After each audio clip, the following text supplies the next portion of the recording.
What's up? I'm Tyler. And I'm Dakota. And this is the Bourbon and Business Podcast, where we interview successful businessmen and women to let you in on why success doesn't have a single formula to follow. We also have a little bourbon tasting along the way, because why not? Why not? So guys, please enjoy this episode and let us know your thoughts at Bourbon and Business Podcast on Instagram.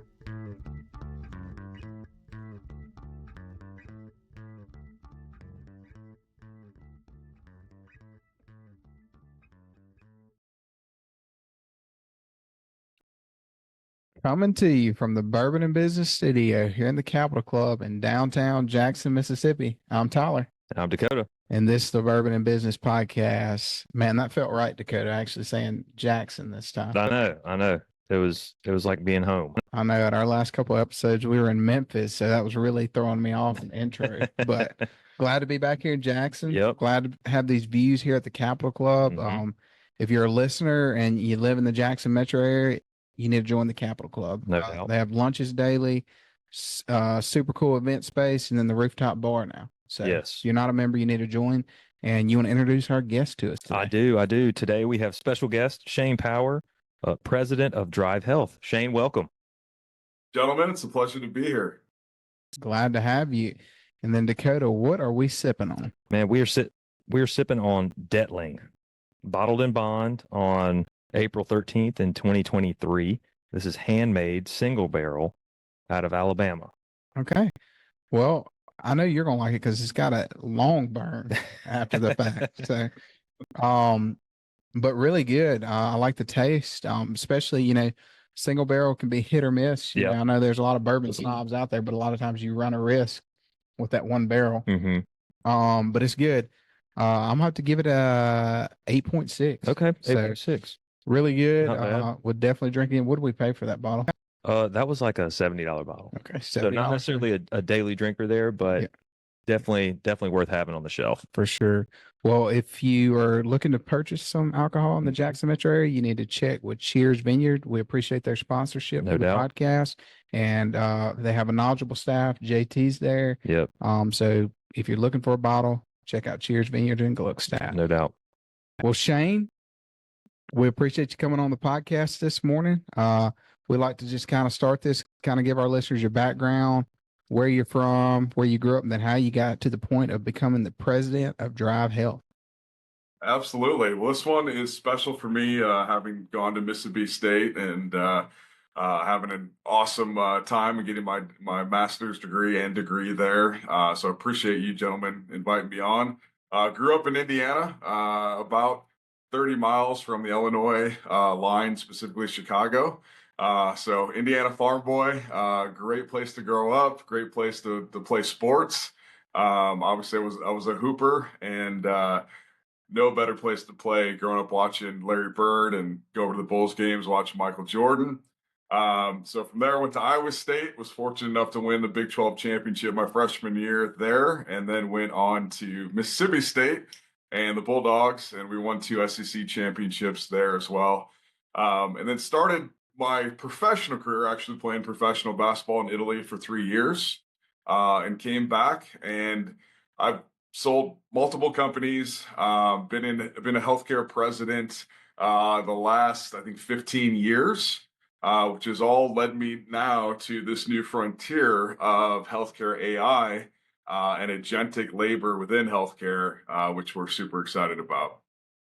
That's awesome. And Shane, full disclosure here, you were one of my childhood heroes back in the day, man. I remember watching you on TV. I'm a State fan, and watching you shoot those threes in the corner, man. We'd all cheer when you got the ball because we were like, it's going in. So I don't remember who y'all lost to in the Elite Eight or Sweet 16 that year. Was it Xavier? It was Xavier, yes. Yeah. And they were good that year. But what a cool time. So this is kind of a full circle moment here for me to get to meet you and have you on the podcast. So that's fantastic. Yeah, growing up an Ole Miss fan, it had the opposite effect on me. So. Yeah, we'll take it. But you guys are also making me feel old, knowing that you guys were young when I was playing. But that was one heck of a time.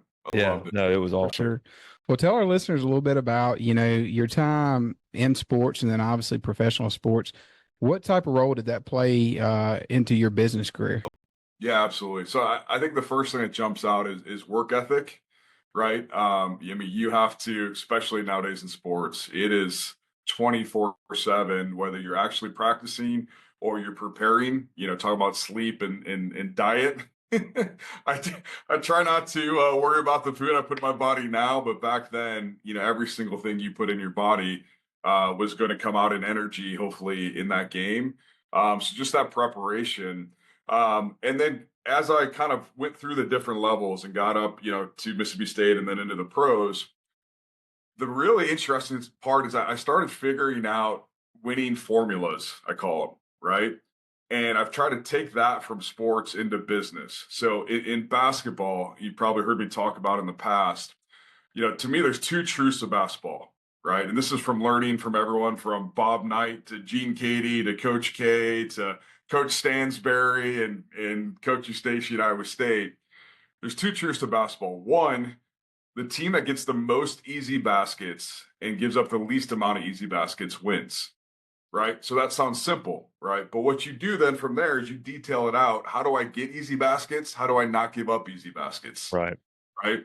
And then the second is the hungriest, most aggressive team usually wins, right? So understanding those formulas and then figuring out what are the winning formulas in business. And to me, one of them that I've identified living every life cycle of a business from my last company at Water Tree Health, now BuzzRx. I came in when it had a short burn rate, if you will, and we were able to stabilize and turn it around and then scale.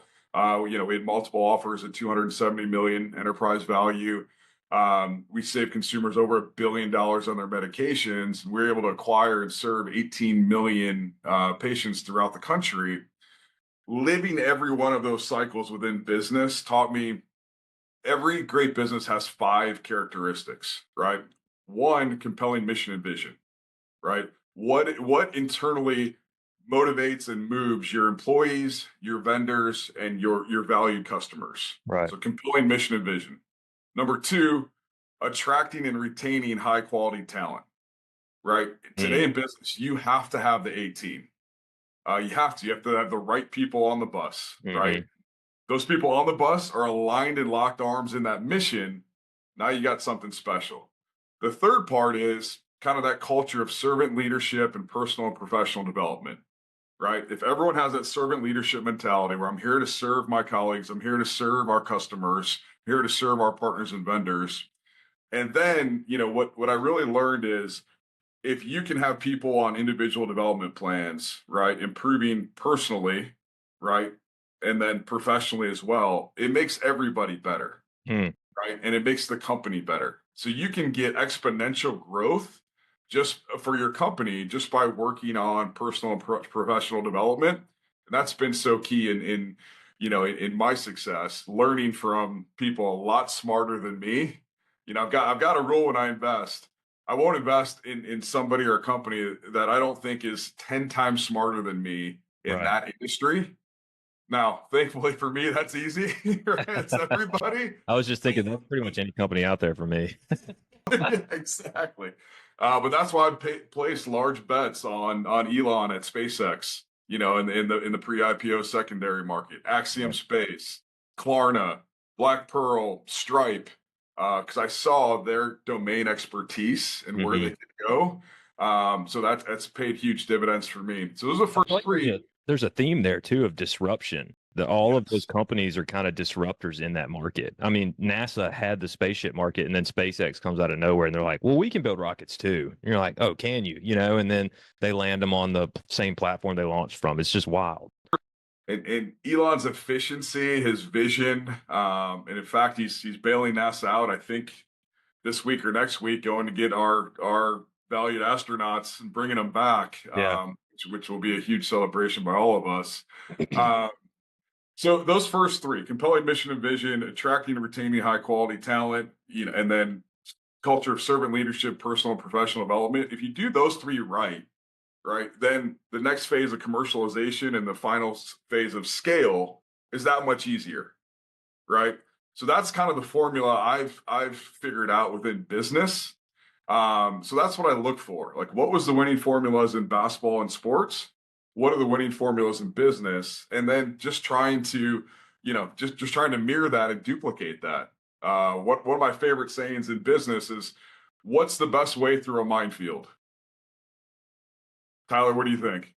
The best way through a minefield would be, I guess you sent a minesweeper in before you, huh? Well, yeah. On that note, so it's following someone's footsteps who's alive and on the other side, Okay. right? And I think that's all business is follow those footsteps. There's been very few ideas are created now. It's follow somebody else's footsteps that's already done it, that has the cowboy hat and the cattle. Yeah. Right. And True so words. many people try to reinvent the wheel, and all the success is out there. It leaves clues. It's up to guys like us and gals to follow the clues and get across that minefield. Oh, that's so good. That's great words there. For sure. What advice would you give the business executives or business owners out there that say, "Hey, I hear these steps that you have to become successful, but how do I delegate these tasks and how do I make sure I'm focusing on the most important tasks?" It's such a great question, and it's interesting. The higher we grew at the last company, the more I found myself. As you guys know, as entrepreneurs, you do kind of the A, B, and C level tasks, right? But the more growth you get, I found myself where it became imperative that I only did the A level tasks at a certain level of growth. Mhm. And that sounds bad because the next question everyone always asks is like, well, what happens to the B and C? Well, you can delegate those, one, because you led from the front and you did those. So now you have the domain expertise to say, hey, here's how you do these, and delegate to Mhm. somebody else. But it was very interesting for me in that final life cycle on, I only had time to do the A activities. And if I did B and C, it was real opportunity cost for the company. Yeah. And that's something I had to learn as a young leader.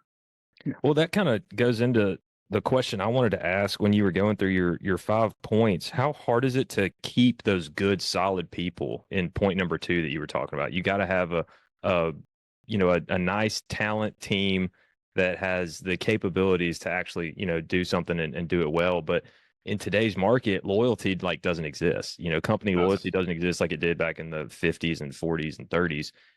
It's kind of like, well, whoever's paying me more, I'm out. You know what I mean? Because it's so Yeah. easy to hop. It used to be difficult to switch your insurance and all that kind of stuff, but now it's like, nah, HR does it for you. You're good to go. So how do you Yep. keep those people? So I think it's a couple of things. One, it's about feeling like you're part of something bigger than yourself. Hmm. Like, I'm sure you guys, could be doing something else right now, but you understand, like, this podcast has become bigger than both of you. You have Yeah. people in Arizona and Florida watching this all the time. Um, so it's being part of something bigger than yourself, with which goes to that mission and vision. And Hmm. listen, you could be selling widgets, right? You don't have to be at Make-A-Wish or ASPCA or whatever it is. You could be selling widgets, but find what internally and emotionally moves your team. Is it, you know, creating kind of an ESOP, an employee ownership? Hmm. I love that, by the way. I think that's an incredible model.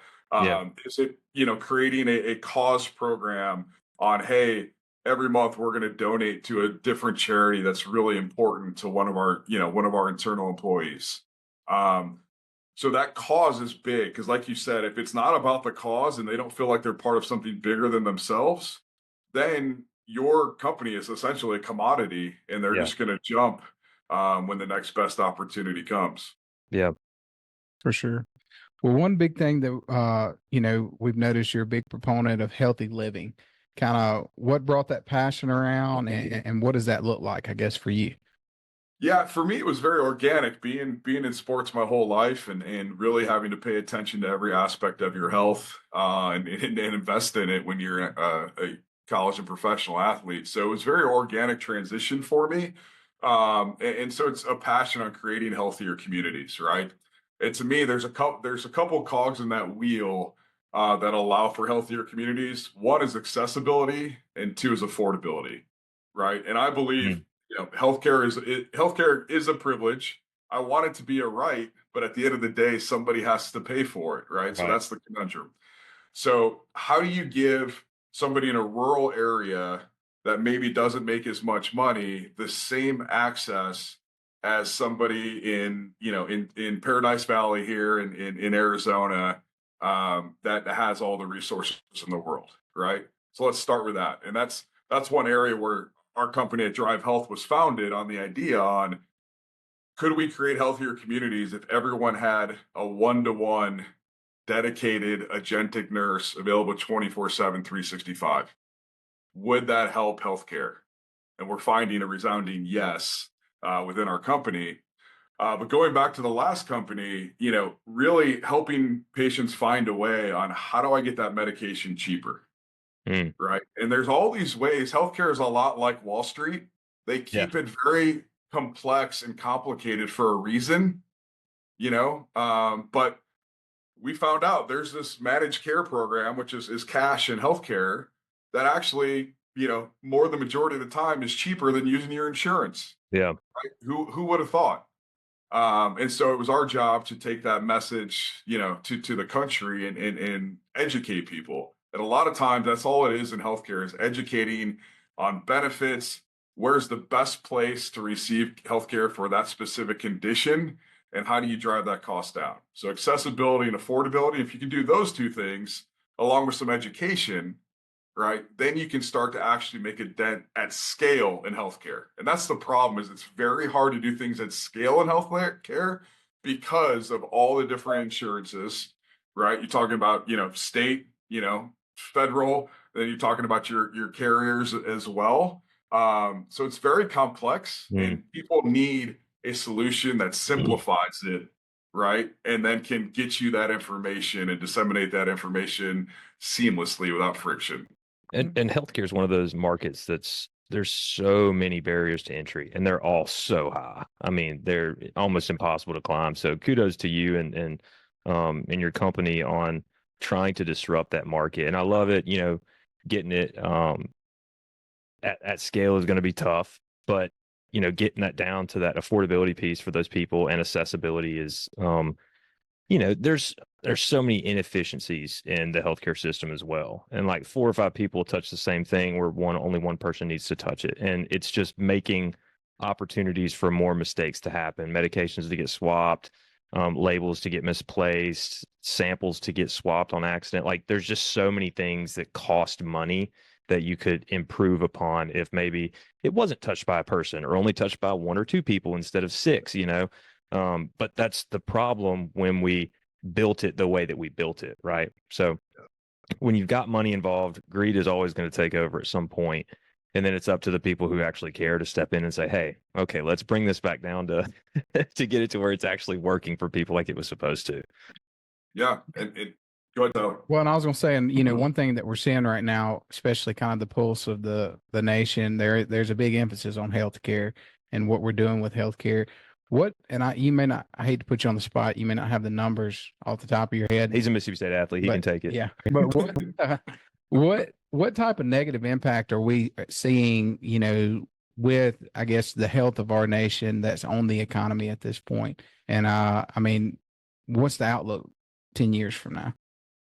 If we don't change it, it's a very bleak outlook. And you're seeing this not just with our country, but I remember my wife is from Toronto, and I remember going back there 15 years ago with her, and everyone was healthy, right? But there was no American chain restaurants there at the time. Mm-hmm. And then about 6, 7 years later, you started seeing the chains come over, and you started seeing more obesity, more issues. And then about 5 years ago, we're sitting at lunch, and I told my wife, I said, if the Canadians continue to eat like Americans, this health system is going to implode. It's not designed for acute care. It's designed for preventative care. And this country now is starting to eat like Americans, right? And there's American restaurants everywhere. And sure enough, what have you seen? The Canadian healthcare system has really started to implode because now you're having obesity and cardiovascular disease and heart disease and diabetes and all the stuff we deal with here. So it's the same here, only it's on an exponential scale. So we've got to do something about our food. You guys in Mississippi get nice fresh food. Other places in the country, you're getting processed food. You go in that grocery store, and not to get on an RFK kick, but I mean, 95% of that stuff in the grocery store wasn't invented 50 years ago. Yeah. It's synthetic, right? Mm-hmm. So if we get back to focusing on our farmers and organic produce and grass-fed beef and all the things we know, right? And obviously the vegetables and the fruits, that's nutrition's kind of one of the first parts. Then education. And that's where our company comes in a lot on just a simple education. And then, redefining our healthcare system towards value-based care on actually getting patient outcomes, right? Reducing, somebody coming back in for the same occurrence a month later, right? Reducing people needing to go to the ER, which is the biggest expense in healthcare. Finding out how to get off the medications. One of the things that I saw that really bothered me at my last company when we had 18 million patients is, do you think the patients on their medications, following them over 11 years, do you think the amount of medications they took over those 11 years, do you think it declined or increased? Probably increased. For the majority of them, you see ex-patient and they just keep adding meds every year. And 11 years later, following the ones that we originally got, I mean, they're on 8 to 10 medications, some of them. Wow. You got to treat the Those cause, not the symptoms. side effects. Yeah. There's no medication that doesn't have a side effect. So our healthcare system is definitely going the wrong way. You mentioned cutting out the fluff, right? I worked with all the PBMs. I remember like the first PBM meeting I was in, I thought, oh my gosh, this is a $10 billion a year middleman. $10 billion a year. Yeah. And then we work with another one that's a multi-billion dollar a year. And as the years have gone on, in my opinion, PBMs have added less value to the marketplace. Mm-hmm. That's why you're seeing a lot of the lawsuits and legislation going on throughout the country. They've either got to add more value or they've got to play less of that middleman role and let that savings flow directly to the patient.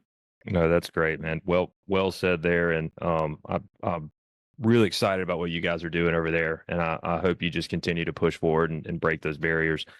I did want to ask you, because I know this is a big part of your story and your heart. So you do a ton of work with Make-A-Wish. And I just wanted to know, how has that impacted your perspective on like business and life working with those Make-A-Wish kids? Oh, it's been life-changing. We just got done with the Wish Gala Saturday night. It was really cool. They surprised us, and the Arizona Cardinals head coach Jonathan Gannon and his wife were at our table. He's an incredible leader, by the way. And Bob and Renee Parsons from GoDaddy and now PXG in the golf world, they were table next to us, and they actually received the Lifetime Achievement Award. They've donated over $15 million to Make-A-Wish Arizona. Wow. So it's incredible what's going on here in the Make-A-Wish community here in Phoenix, and really the whole nonprofit community. I have to say, Phoenicians are very generous when it comes to giving. But it's changed my life because, when you see a child that has no hope, they're weak, they're dealing with a very chronic disease, and they are battling, man. I mean, they are battling. They've got needles in them everywhere. They've got all this stuff going on, spending months in the hospital, away from their friends, away from school. And then you start to talk to them about a wish. Say, hey, what is your one wish? Mm-hmm. And it takes only a couple seconds, and then you start seeing like the wheels turning, and you start seeing a little bit of a smile come. And then they start talking about, what they'd want to do for their one wish, and they start lighting up, right? It's like, hey, I want to go to Disneyland, right? Yeah. And they start lighting up, and they think about all the rides and all the characters. Well, that hope, right? It gives them strength, gives them courage, and it gives them something, a goal to work towards, like we all need. It gives them purpose. And what we've actually found, it's incredible. They finally let us publish it a few years back. but we all know our mind and our attitude affects our health and everything we do. Oh yeah, no doubt. But that hope, strength, and joy, as we call it, actually has been proven to clinically improve their outcome. Wow. That is amazing. I've actually, my wife is a nurse, and I've talked to her about that before. And I said, what is the one thing that like can differentiate between if somebody makes it or doesn't? And she was like, I mean, if they give up, they're done. But if they keep having hope, then there's always a chance. Always. Yes. And to see them have that hope, like I said, giving them strength. And now we're to the point where, over 70% of the Wish kids outlive their chronic illness, which is incredible. Those That numbers is have gone amazing. over the years. And what you see, it's really interesting. I'm not kidding you. I mean, I've been a part of probably 100 Wishes myself, and probably met 300 Wish kids over the years. They all have something special about them. And it's almost like a sixth sense ability where Yeah.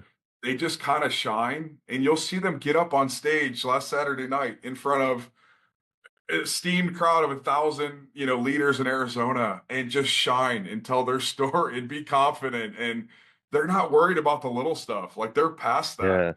Yeah. They're kind of above the fray on all the little unimportant stuff that we deal with. Mm-hmm. It's really interesting. They just have the shine about them, and it's pretty inspiring. That's awesome, man. That's awesome. That's great. Well, Shane, we appreciate you coming on today. I feel like we could talk for 3 more hours on this. I am looking forward to, I think, State, y'all play, is it tomorrow night? we play the first day. That's all I know, unfortunately. Now, we have a bye this year, so y'all may see us at some point in the tournament, but definitely not the first night. Yeah. But I'm looking forward to supporting Coach Beard in Bloomington next year. I'll be there in the crowd cheering for him. No, took me a second to catch that, but I get where you're going. But yeah, highly possible. So, but it is cool to have you on. Cool to hear what you have going on, and coming from this state, going to college here, and then obviously becoming successful. That's a big deal. We have a lot of listeners here, so we really appreciate you coming on and taking the time. And what is a good way if we have listeners that want to follow you, your journey? What's the best way for them to follow you? Is it LinkedIn or where would that be at? Yeah, LinkedIn or Twitter.